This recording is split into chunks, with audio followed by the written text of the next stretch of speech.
उस जगह पर 500 साल तक मुसलमान नमाजें पढ़े।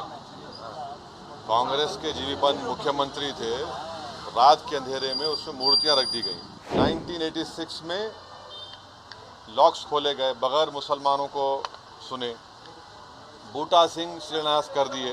Supreme court is supreme but not infallible, ये उन्होंने कहा था। मैं फिर से कह रहा हूं, अगर जीबी पंत मूर्तियां हटा देते तो क्या आज ये दिन देखना पड़ता हमारे को?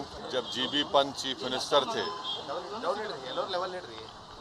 तो उस जगह पर 500 साल तक मुसलमान नमाजें पढ़े।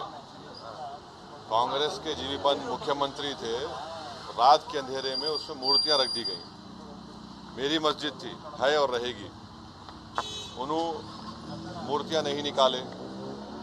और फिर वहाँ पे कलेक्टर थे जिनका नाम था नायर। नायर साहब मस्जिद बंद करा के वहाँ पर पूजा शुरू कर दिए।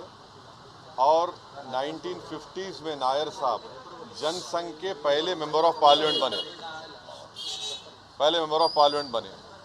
फिर 1986 में लॉक्स खोले गए, बगैर मुसलमानों को सुने। बूटा सिंह शिलान्यास कर दिए। 6 दिसंबर 1992 को सुप्रीम कोर्ट को ये वादा करके बीजेपी संघ परिवार बाबरी मस्जिद को डिमोलिश कर दिए, शहीद कर दिए। और बीजेपी के पास ये मुद्दा कब आया? आपको मालूम? आप लोग मालूम बीजेपी कब उठाई? 1989 में पालनपुर में बीजेपी रेजोल्यूशन पास करी। विश्व हिंदू परिषद जब फॉर्म हुई, जब तो राम मंदिर नहीं था। महात्मा गांधी बोले क्या? महात्मा गांधी इस बारे में बोले, उन्होंने तो बहुत बड़े, उन्होंने तो हे राम बोल के मारने वाला गोली मारा उनको, गोडसे, उनके ज़बान से ही तो निकला था। वो बोले क्या? नहीं बोले। तो ये पूरा एक सिस्टमेटिक तरीके से भारत के मुसलमानों से ये बाबरी मस्जिद को छीन लिया गया। सुप्रीम कोर्ट का यकीनन फैसला है। सुप्रीम कोर्ट हमारे मुल्क की आखिरी एपेक्स कोर्ट है। टाइटल सूट था, तो टाइटल सूट में सुप्रीम कोर्ट ने ये कह दिया कि फेथ की बुनियाद पर हम ये जगह मुसलमानों को नहीं दे सकते।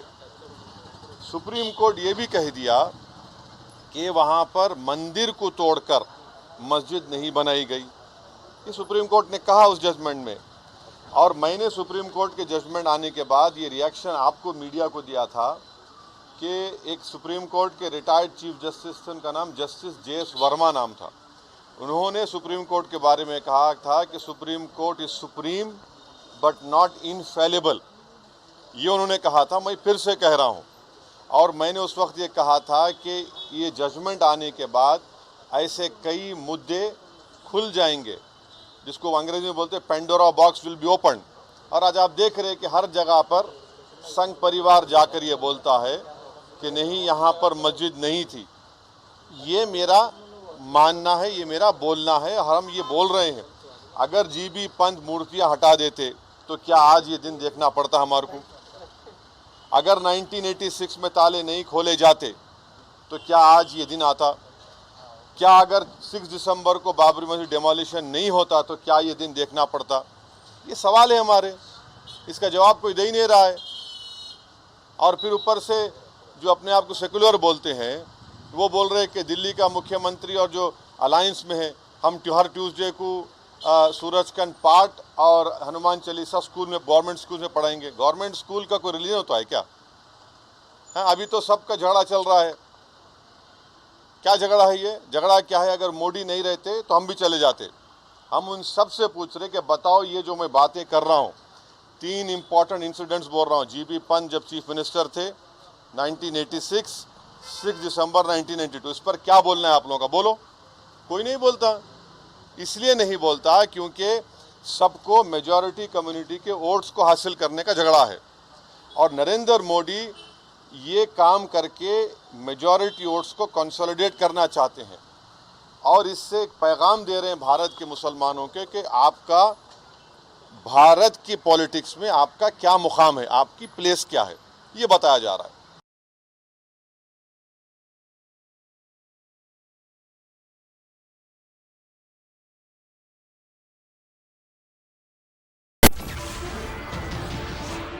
नमस्कार, मैं हूं मानक गुप्ता।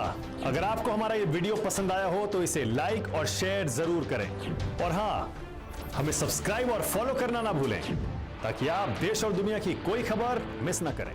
तो जुड़े रहिए हमारे साथ और देखते रहिए न्यूज़ 24।